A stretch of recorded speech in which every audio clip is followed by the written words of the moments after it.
Welcome to Raising Culture Makers. I'm Monica Gaglione, the head of school at Innovate Academy, and today we have Pastor Adler Roberts interviewing Dr. Louis Markos about what classical education is all about. Enjoy. All right, well, welcome to the Innovate podcast. We want this to be a resource for families and our broader community as we participate in this living tradition that we call classical Christian education. At Innovate, we believe education shapes the whole person, what we like to call the head, the heart, and the hands, forming thoughtful, God-willing, virtuous, and engaged lifelong learners who strive to create good wherever they go.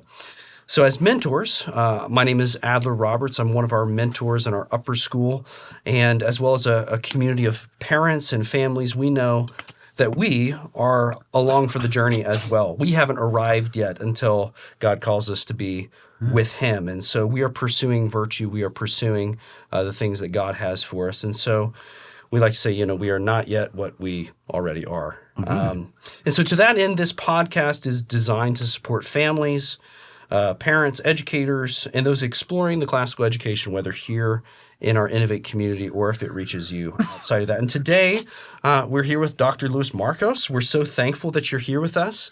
I know you've heard it before, but in case you don't know who he is, Dr. Markos holds a PhD from the University of Michigan and serves as a professor of English and a scholar in residence. Is that correct? Yes.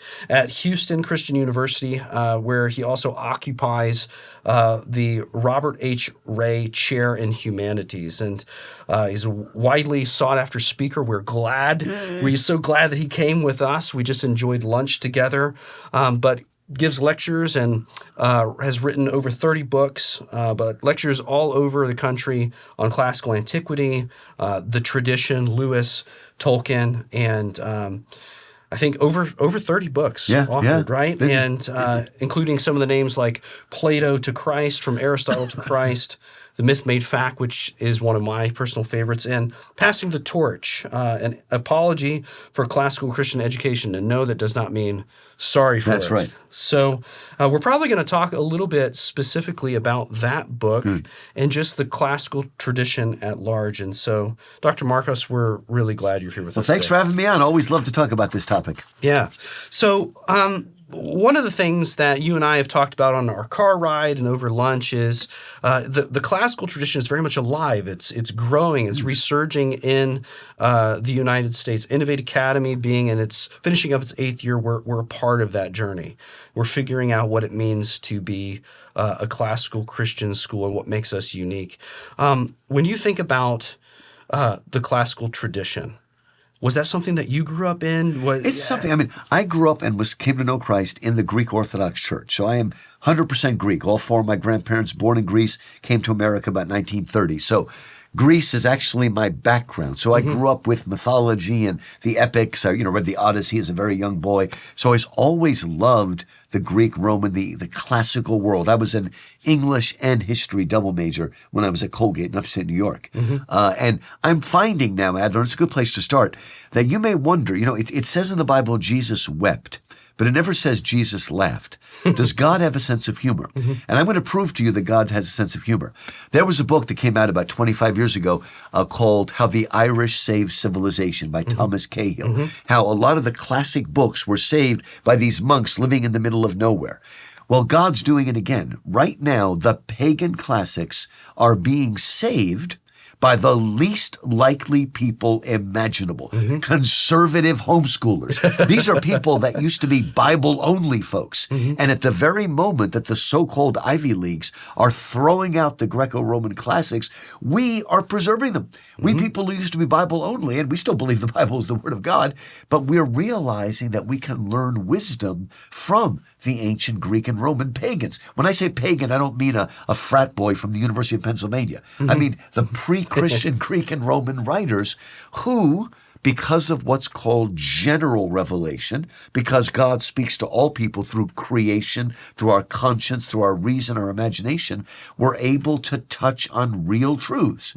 They didn't know that Christ was the Son of God who died and rose for our sins, but they knew who we were. They understood the problem, even though they didn't have the idea of sin. They understood there was something broken and fragmented. And so it's wonderful to me that, again, the people that were afraid of the pagan classics, we're now preserving them for the next generation. And because we as Americans are a product of the Greco-Roman and Judeo-Christian stream, if we lose the great books, then we're going to lose our distinctiveness, the Western tradition out of which comes freedom and liberty and democracy and limited government and individual freedom and free market. All of these things are a gift of the great tradition that is being preserved at schools like Innovate. Yeah. Even as the public schools are throwing it out, we're saving it. Well, that's kind of an interesting thing that you mentioned public school. And, part of my story is I grew up, I went to public school, and I went to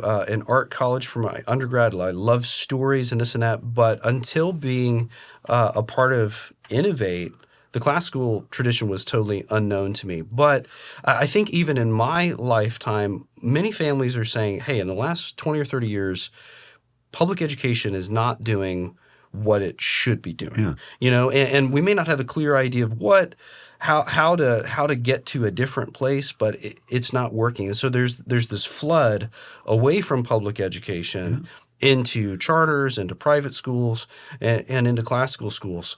In passing the torch, you do a wonderful job of kind of connecting the dots of history and thought, and to say, here's why public education isn't scratching the itch that we're craving, and how classical education actually meets those deeper needs. Can you briefly try to summarize, hey, here are the gaps that you see and that maybe the culture is feeling in in public education, and how classical ed can speak into it in a better way? We've gone astray. I call it passing the torch. The image, of course, is when you start the Olympics, you pass the torch, and it starts in Greece, and it goes from one to the other, right? And our job is we're stewards of the tradition. The word traditio in Latin means to pass down. And our job is to pass down the best of the tradition from one generation to the next. So we don't have to keep reinventing the wheel. Yeah. But most education today is what you would call progressive. It doesn't care about the past. It only cares about what the newest idea is, the newest hang-up, the newest virtue signaling. That's not what we're about. Right. I mean, look, this has been going on not since the 60s. It's more like since the 1960s. Progressive education goes back to this character named John Dewey. And John Dewey had a good goal. He's like, even then, we were an immigrant nation. How do we integrate immigrants into the great American experiment? But if you throw out the tradition, then why are they coming here? They're coming here because we have a system that works and that gives as much freedom as possible. But the only reason we have that system is because it's a gift of the tradition. Yeah. But the public school no longer preserves that tradition. If you go to California, they actually ridicule the tradition. They ridicule the very thing that gives them the ability to ridicule it, right? Yeah. No, nobody, if you question in Iran, they kill you, right? There was just a bunch of people were just killed again recently because you can't do that. Only our system coming out of the Judeo-Christian Greco-Roman allows for what you might call self-correction. If you're going astray, like slavery, you're going astray, there are resources within the dialogue, within the conversation that begins with the Iliad and the Odyssey of Homer and the 5 books of Moses and everything forward. Within that tradition, that gift is the ability for self-criticism. And you can move and you can change. To your point where you said classical education is taking the best and passing it down. And so, there's another word that one of the things I've shared with you is that we don't want the classical education at Innovate to just be buzzwords. Right. So when we talk about like paideia, right. Another powerful word that talks about we are passing down more than just skills so you can get a job when you leave high school, or just so that you can function in college. We're passing down things that are truly good and beautiful and actually true, right? And so when you think about how the modern ethos is all tradition is bad. Right. And it's created the tradition. Question authority. Yeah, that was the 60s. And it has become a tradition unto itself, right? Right. The irony of all that. What sort of – how can you walk someone who might be just starting this discovery, where to start? Obviously, hey, we could grab Passing the Torch. It's a great place to start as a resource. Well, but as a parent with, looking at, hey, I've got until my child is 18. Right. And then my voice in their life is really going to be diminished. Yeah. What can parents do who didn't have this passed to them? What can they do as they try to pass it to their kids? It is good, and it's never too late. I mean, a lot of parents who I grew up in the public school system. A lot of them, when their kids are at a school like Innovate, this classical Christian, they're learning along with their kids, and that's good because we've been intimidated to believe we can't read it on our own. Right? No, we can't understand it, right? I will tell you that most of the books written about Plato, except of course my book, most of the books written about Plato are harder to understand than Plato himself. Pick up the Republic and join the conversation. Do it with your children. It's never too late to learn, right? Look, my big fat Greek wedding, every word is Greek, right? Paideia, actually the modern Greek word pedia means children, but it really means education. But paideia, going back to the golden age of Greece, which is the birth of democracy, paideia means education, but education as enculturation. It is not just teaching, it is drawing them into the tradition. So how does the pedagogy of classical education and communities who are trying to be shaped by that do more than go to this subject, do this, do that, of maybe an overly simplistic view of modern education? How paint maybe even a romantic picture of how classical education is trying to do more than transfer information. See, what I love about classical is when I was going to, secular schools, there was often this thing called interdisciplinary, INDC. And so often interdisciplinary was this progressive takeover. But true classical Christian education is interdisciplinary because it wants to look at literature, history, philosophy, theology, music, art, maths, all along. Especially if we're going historically. We want to know the classical age, the Middle Ages, the Renaissance, what each thing said. So we want language, we want education to be unified. It's not just stray facts all over the place. Right. We are passing down a worldview, a mindset, a way of interacting with the world, a way of interacting with the past, God, man, and the universe. All of these things are going into it. We're giving them a unified set. See, this is why we don't understand. We have a hard time fighting communism because we think it's capitalism versus communism, but not really. Capitalism is just a way of doing economics. It's not a worldview. Communism is a worldview that answers every single question you might have. And so capitalism alone is not going to do it. Right? We need a fuller understanding of a Judeo-Christian worldview that understands that creation is good. Right? But we are fallen and broken and fragmented, and we need restoration. We need the transformation that comes through Christ. So we can take all the bits of knowledge and put them together into a story, what they often call a meta-narrative, creation, fall, redemption, reconciliation, glorification.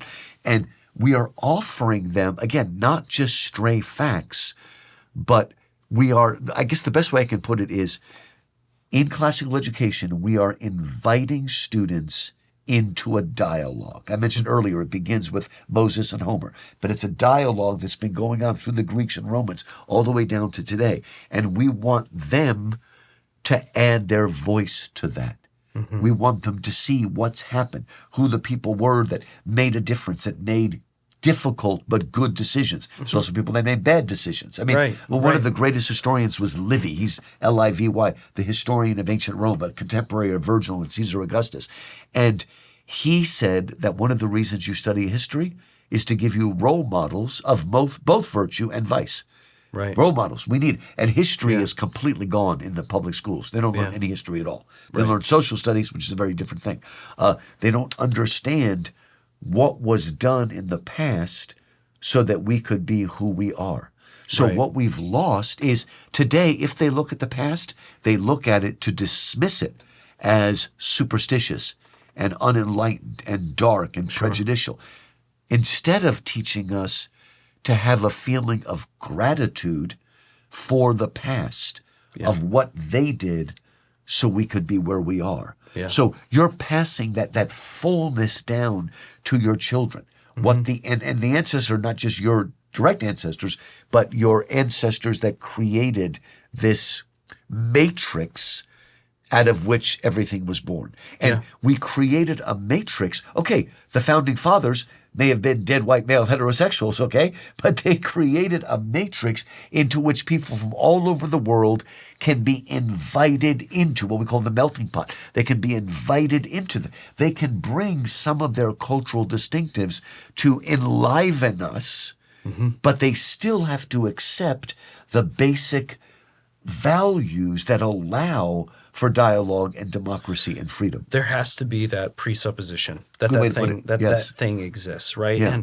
And we see even in the generation who's already out of high school now, this craving for justice, this craving for true things. And when we think about AI and the internet and just how there's just this hyper skepticism, it seems more and more apparent that we want to train families and our scholars, obviously, on how to think, not what to think. Good. Right? I still think that there is this maybe daunting hurdle for families of saying, okay, I don't know any Greek myths, or I don't know any of these big meta narratives. I work my job, and I try to help my kids, and as a school we try to help parents have resources to do that. But could you maybe speak to maybe the fear of saying, hey, I don't know quite how to lead into the place that I haven't been, and I'm concerned about what I see through stories, whether it be I'll say, like, I won't say progressive Disney, but stories that are like subtly infusing ideology, right? We can be afraid of those kinds of things as compared to here are stories with complicated characters, with virtue and vice, not all of which is to be just stamped as good, And so can you kind of help put some language to how can parents think about navigating stories with fallen figures or mythical figures and not have to reject it all because it's not from the Bible? You want to discuss these things with your kids. You don't have to make it dry and artificial. Right. But let's talk about what is at issue here. What are the stakes going on? Why do the people react the way they do? And you can always bring it back. I live in Houston, and for many years I would speak at the Museum of Fine Arts in Houston, which is a very liberal place, very secular place. But I was able to have a discussion like I'm having with you because I got rid of the jargon and I focused on the big questions. Who am I? Why am I here? What is my purpose? How do I know I'm of value? What is the nature of goodness, truth, and beauty? What is the nature of the good man, the good society, the good life? Keep it on those big questions. What does it mean to be a hero? I teach the Iliad, Odyssey, and Aeneid and Inferno every semester. And my students write a paper, a character analysis of one of the heroes, Achilles, Odysseus, somebody there, Hector. But as they write, I expect them to also analyze themselves. Here's a trait that makes Achilles a hero. How do you embody that yourself? Do you? Would you like to? Let's look at some of the weaknesses that almost destroy Achilles or Hector or Odysseus. How can I avoid that in my life? So, there's a phrase that's used a lot. I want to be the best version of myself. What does that mean? Let's look at these fantasy stories. Let's look at Harry Potter and ask that question. What is it? There's that great moment, I think it's in the first movie or the second movie, where they're so impressed by Hermione. She says, "Oh, books and cleverness. You have friendship and courage, which are even more important." So we're teaching the virtues this way. And how do you, I think it was Chesterton who said, people are like, I can't tell my kids about dragons. They'll be afraid. No. Your kids already know dragons are real. You need to show them that the dragon can be defeated. Right? You've heard that from Chesterton. Lewis says something similar, but it's Chesterton. I think I blended that with a Batman thing. I said the White Knight. Oh, the White Knight. That's Yeah, there from we go. Yeah, Batman. White but Knight. yeah, the Knight. That's right, but they need to know that it is still a struggle of good and evil. Yeah. And it's very hard, even when they completely mess it up, like in Shrek, there's still going to be elements of a true fairy tale. You can see through it. Yeah. The princess is not supposed to get ugly at the end. But other than that, we still see something real there that's going on.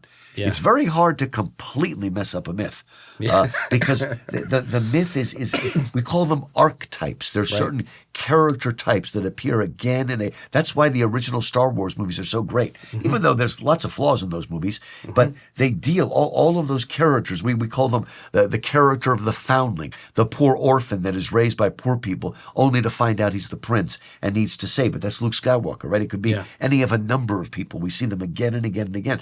And I think that we children naturally attach to that. Here's another phrase you hear a lot, Adler. I want to be part of something bigger than myself. Sure. All right. Yeah. Well, let's explain look, I used to think the problem with public school is that they had thrown out virtue. But after I studied it, I realized that's not exactly the problem. If they had completely and utterly thrown out virtue, the kids would have been hungry and they would have sought it. But what they did is they threw out the traditional virtues and replaced it with pseudo-virtues, what they call values. Kindness. Diversity, equity, inclusion, multiculturalism, environmental intolerance. I'm not saying those things are evil, but that has never been the center of virtue. Right. And what we need to do is, instead of spending all of our time making fun of their pseudo-virtues, let us revive the real virtues. Courage, self-control, wisdom, justice, faith, hope, love, honesty, integrity, prudence, hard work. Let's make those so beautiful and so compelling that the kids won't even be attracted. And then they will attract other people with their real, not virtue signaling, but real courage. Yeah. The best way I can explain it is that beautiful hymn, turn your eyes upon Jesus, look full in his wonderful face. And what happens? The things of this earth will grow strangely dim, right? Yeah. In the light of so what we're doing is, if we make the virtues beautiful again, they will be attracted, and the values, the pseudo things won't have as much attractive power anymore. Right? It's like somebody grew up, eating terrible food, and then a real good cook came in and they had all this good food. They go back to eat the bad food and they don't even want it because their palate has now been sensitized, changed, transformed. And now nobody has to tell them that's bad junk food. They know immediately because they've been eating the real stuff. We've been feeding kids on junk food for so long. Now, throughout history, what has been the number one way of teaching virtue to kids? Stories. Teach them stories. Get them into that story. Even scary. The Brothers Grimm are all scary stories. Those German stories taking place in the Black Forest, they're really scary. But we shouldn't sanitize them. Let them see a little bit of the dark side. Now, let me just explain this very specifically. When my kids were young, I let them watch Lord of the Rings, even though they were very young, like 5 or 6.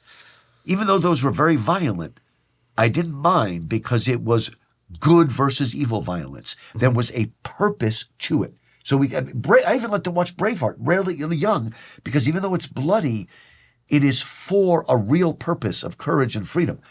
I would not let my kids see a slasher movie, a serial killer horror movie. film. I wouldn't let them, even if it was edited for television, I would not let them see a serial killer movie like Silence of the Lambs, because there is nothing redemptive there. Fear for fear's sake. Yeah, good. That's right. Yeah. I don't mind them being afraid, but it must lead to something. Again, it leads to the hero that kills the dragon. Yeah. So don't hide them away from. They can handle the scary stuff. If you read the Brothers Grimm, they can handle it. Right?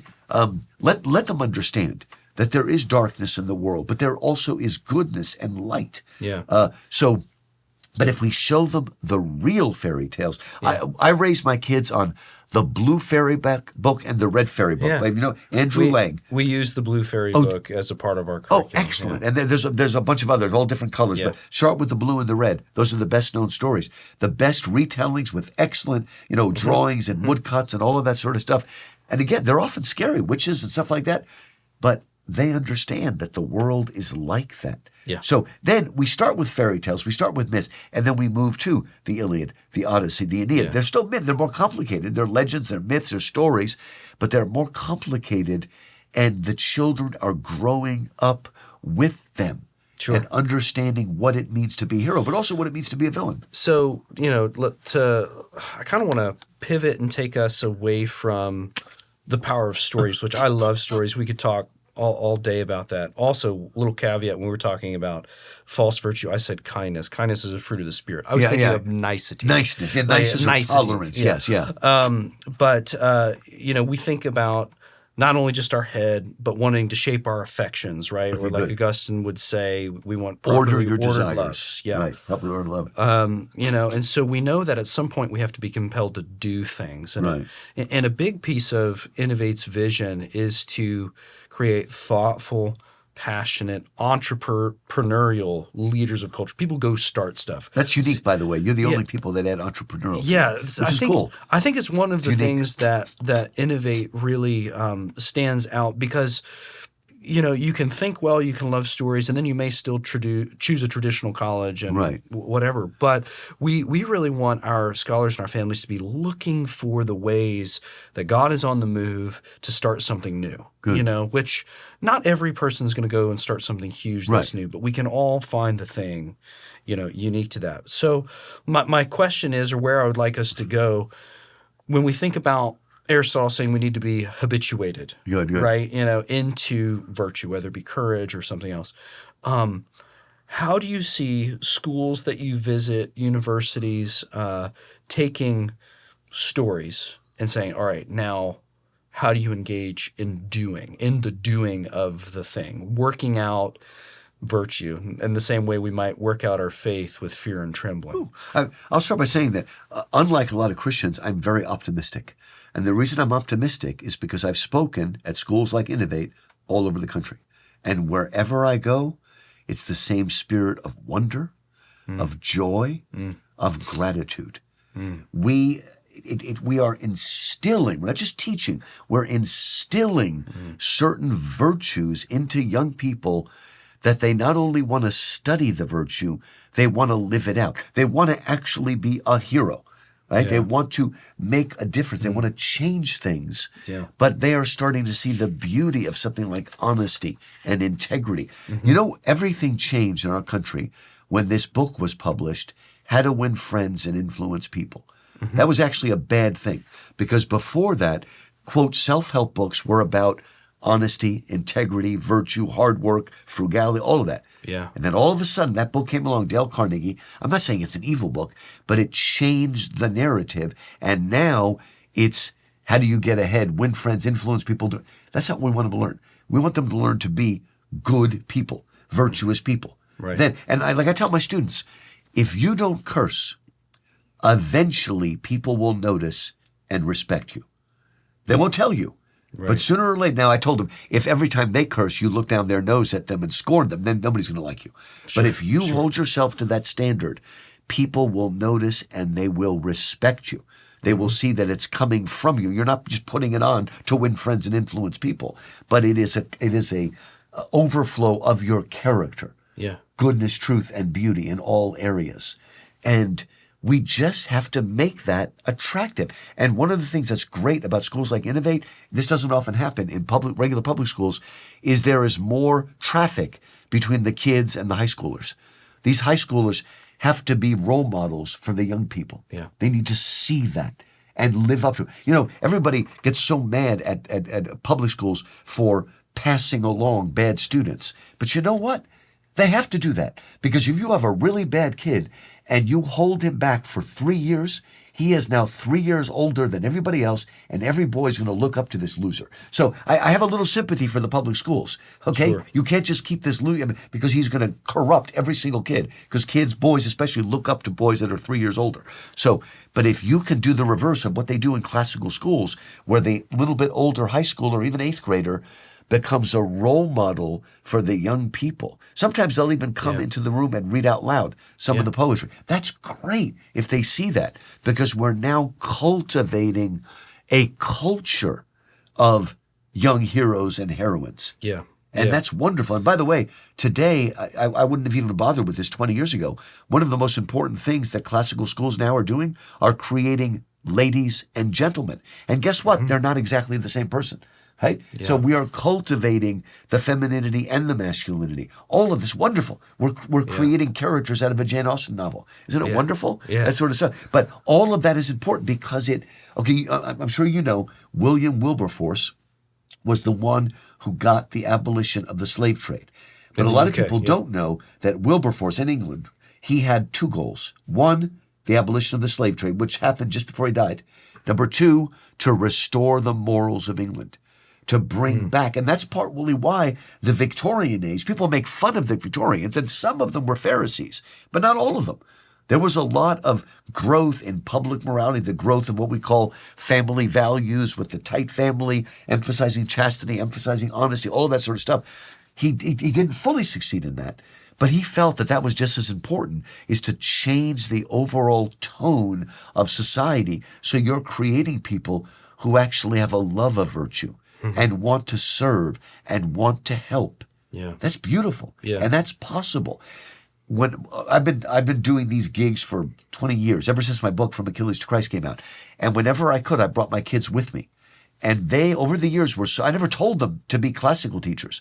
But my son is a 9th grade teacher of history, ancient Greek and Roman history in Geneva, Bernie, that's near San Antonio. And my daughter teaches middle school music at a classical charter school.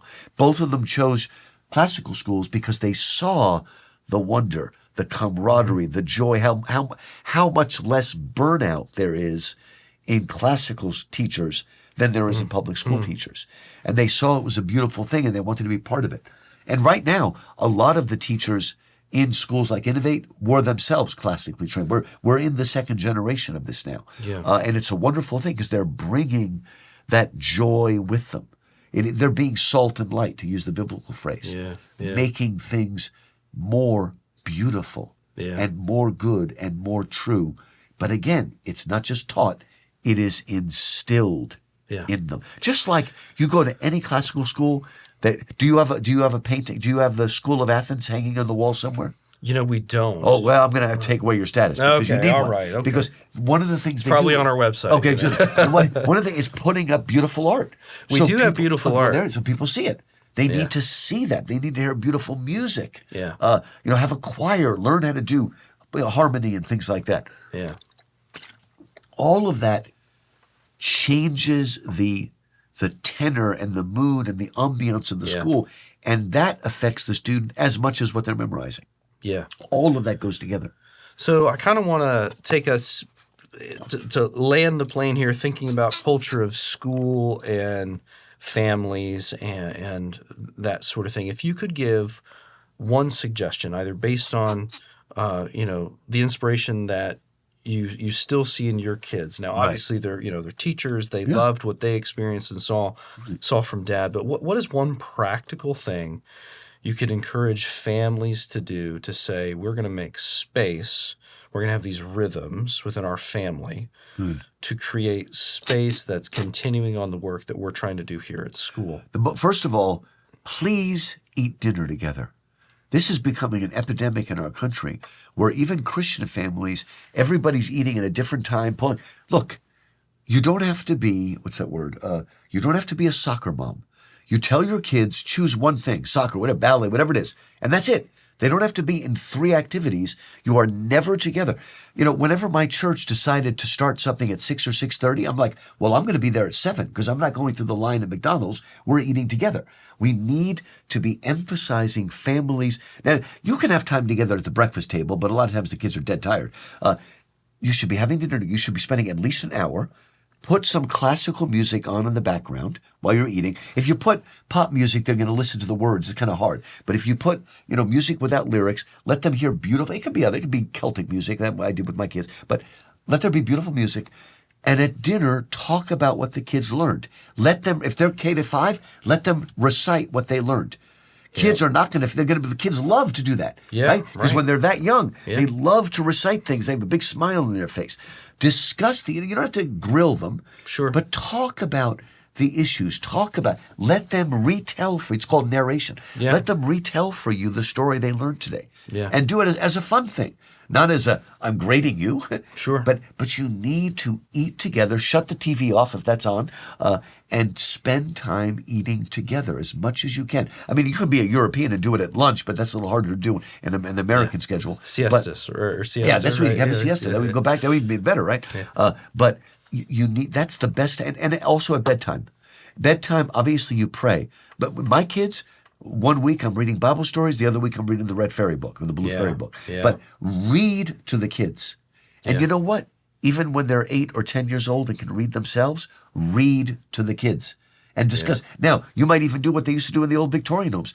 Have Charles Dickens and pass the book around. Yeah. Let them read it. One family at my school, and they invite me every year, is every Christmas they read the entire Christmas Carol out loud, which is wonderful. Passing the book around from one person to another. Great tradition. So do that. So make it part of your family. Make story a part. Sing to you. If somebody can play the piano, if not, just go on YouTube and they'll play karaoke music in the background. You can sing together. Sure, but it's better if they can learn an instrument, right? Let them be. The good homeschool girls, they can play the piano, they can play the violin, they can sing, they can dance, they can draw. That would be wonderful if we can go back to that. But make sure you emphasize those talents. But do things you can do in the home. Yeah. Make puzzles together. But while you're making a puzzle, talk. That's what I like about a puzzle. You're using one part of your brain, but you can talk. Yeah, that's a good time to talk when you're playing games or whatever with the kids. Do this sort of thing. The home needs to be fun. And you know what? If you want to have good kids, you have to work hard to make your house the party house. Your house, maybe that means you make the Kool-Aid, whatever. That not the one that kills you, but the good Kool-Aid. And so that all the kids come to your house. Now, you can't be micromanaging and watching the kids, right? But that'll make your kids, let them come. They know this is a place where it's fun. We actually talk about real things. We love these stories. We do neat things together. But let the home be, don't always be in your car driving from one thing to another. Do not overextend yourself. Let each child choose one thing. That's fine. Whatever they want to do. But don't have them don't be like the Japanese kids that are never stop one thing. I can't get into an Ivy League school. Well, first of all, why would you want to send your kids to an Ivy League school? So they can destroy everything you spent 18 years doing? Mm-hmm. Unless you literally have been called to send your kid to a school like that, then don't do it. Send them to a Christian school. Right? Do something like that. But again, the home needs to be a center of the fruits of the Spirit. It's actually singular, the fruit of the Spirit. Yeah.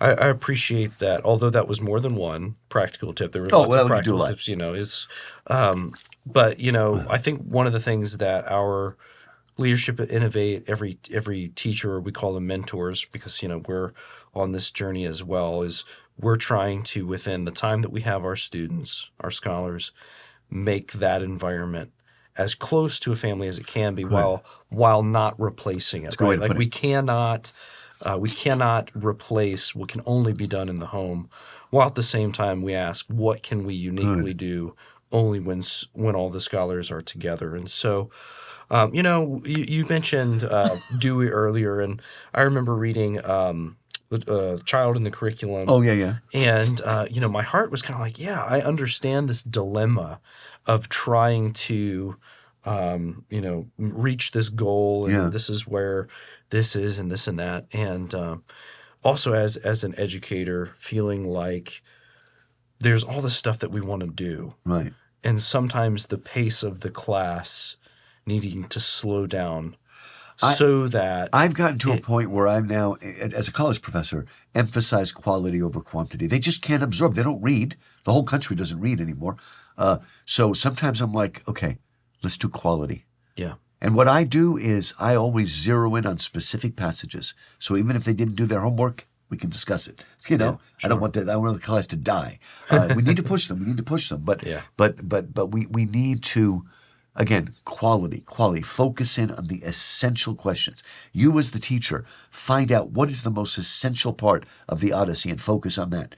And including things that have relevance. That doesn't mean it has to be modern to be relevant. It's just that can help us to deal with things today as we read it. And so I think, for families, my encouragement as kind of a parallel model is mom and dad see your child and say, Lord, what is the essential question that I need to be asking my child to get the most quality, rather than saying I need to be an expert in all the things classical. Yes, that's right. It's like, take wherever you're at, do the things that give you wonder, and then see what your child is contemplating, bringing them to life. All those kinds of things. This is just classic parenting. Okay, you have to know your kids enough to know what their special skills are, so that they're not all competing on the reading front. Let's say some of them might not be readers, but they're really good at other things. They're good at builders. They're good at organizers.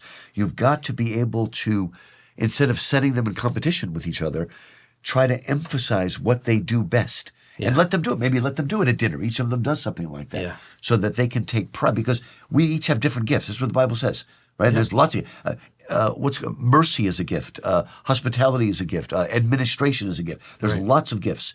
And there's more gifts than are listed in the Bible, obviously. Help them to find those gifts. Here's a good example. Please don't fall into this foolish notion that if you listen to an audiobook rather than read it, you're somehow cheating. That's wrong. That's kind of an old school idea, right? No, first of all, in the past, like Plato and Aristotle, always privileged the spoken word over the written word, by the way. It's a more recent thing to privilege the written word over the spoken word. It's like since Gutenberg and even after that. So it's all right if maybe your kid is not as good at reading, let them listen to the book. And sometimes they have really good comprehension. I know some kids that can listen at 1.5 speed and have perfect comprehension. So don't make them fit into these unnecessary molds. Also, please, a good reader is not a fast reader. When I was a kid, there was this stupid thing called speed reading. So utilitarian. No. Just because you read fast, now you could be a good reader, but some people read slowly, but they're good readers. Do you know, until Augustine, it appears that people used to read out loud to themselves. Because when Augustine met Bishop of Milan, Ambrose, Bishop of Milan, he was amazed that he was reading, but he was making no sound. So we know that people read out loud instead of to themselves. Right? Interesting. So read out loud. Get back into that practice of reading aloud with your children. Learn to do voices. You don't have to be perfect. Your kids will love it. I taught myself how to do voices because my kids loved it. You don't have to be perfect, but do that. Get into the joy, into the drama of it. And of course, put on little plays at your house and, teach them to sing. Do all of these things. Artwork. Do arts and crafts with your kids. Invite neighbors to be part of that. Then that's the best kind of evangelism. Then there's something different about this family. They have so much joy. What is it? What is the cause of their joy? Maybe they're vegetarians? No, it's not bad. We're finding joy, that kind of stuff.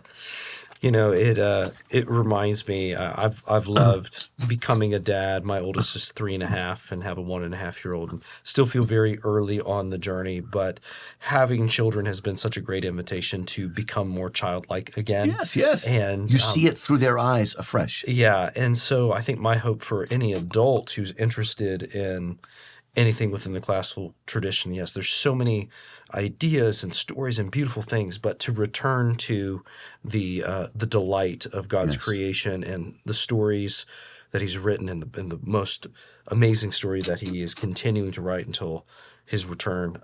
It's so good. Well, and one thing I tell people a lot is, people debate age of the earth, how old is Adam? Okay, look, I don't know when Adam is, 10,000 who knows, but the thing is that even though God begins with Adam and Eve, the garden, the fall, flood, Babel, the real specific work that God is doing in human history that leads up to Jesus really begins with Abraham. And we can date Abraham. He's about 2000 BC. There is as much time between Abraham and Christ as Christ and us today. So between Abraham and us is only 4,000 years. That means if you live to the age of 80, which is very possible, your lifespan will make up 2%. That's a pretty darn sick. Because I go, if the world's millions of years old, then my life is insignificant. No, it's not. Okay. First of all, the universe has to be as big as it is to allow for human life on the air. Everything is focused on here. We still haven't found life anywhere else. And what I'm getting at is that you are even chronologically a part of the sacred narrative that begins with Abraham and will end with the second coming. And even if you die at the age of 40, that's still 1%. 1%. I might bet on 1%, except I'm a Baptist, I'm not allowed to. But the amazing thing, but what I'm getting at is the story, especially the one beginning with Abraham, that story is not very old. 4,000 years is nothing. So don't feel overwhelmed by age. Maybe the earth is 4 billion years. That make a difference, okay? God is working now, today, and we are part of that story. And the more we understand stories, I think the more we're going to understand our part in the story. Amen. Well, I think that's an awesome place for us to kind of land the plane for today. I know we could have lots of different conversations, but Dr. Markos, thank you so much for being with us here today. And Thanks. Keep up the good work. And thanks for being at our gala tonight. Yeah, I'm really looking forward to it. Thanks for listening to Raising Culture Makers. If this episode encouraged you, share it with a parent, educator, or leader who cares about shaping the next generation. To learn more about classical education, Christian formation, and the work of Innovate Academy, follow us at innovateacademy.com and subscribe wherever you listen to podcasts. Remember, we're not just raising scholars, we're raising culture makers who shape the world to love God and all that is true, good, and beautiful.